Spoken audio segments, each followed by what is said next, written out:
আজি দুপৰীয়া এনেদৰে এসাঁজ ৰান্ধি খালোঁ। ৰঙালাওৰ পাতত ভাপত দিয়া মাছ খাবলৈ কিন্তু বিৰাটেই সোৱাদ হৈছিল।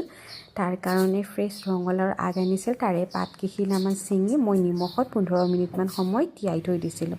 তাৰ কাৰণে লাগিব এইখিনি মছলা।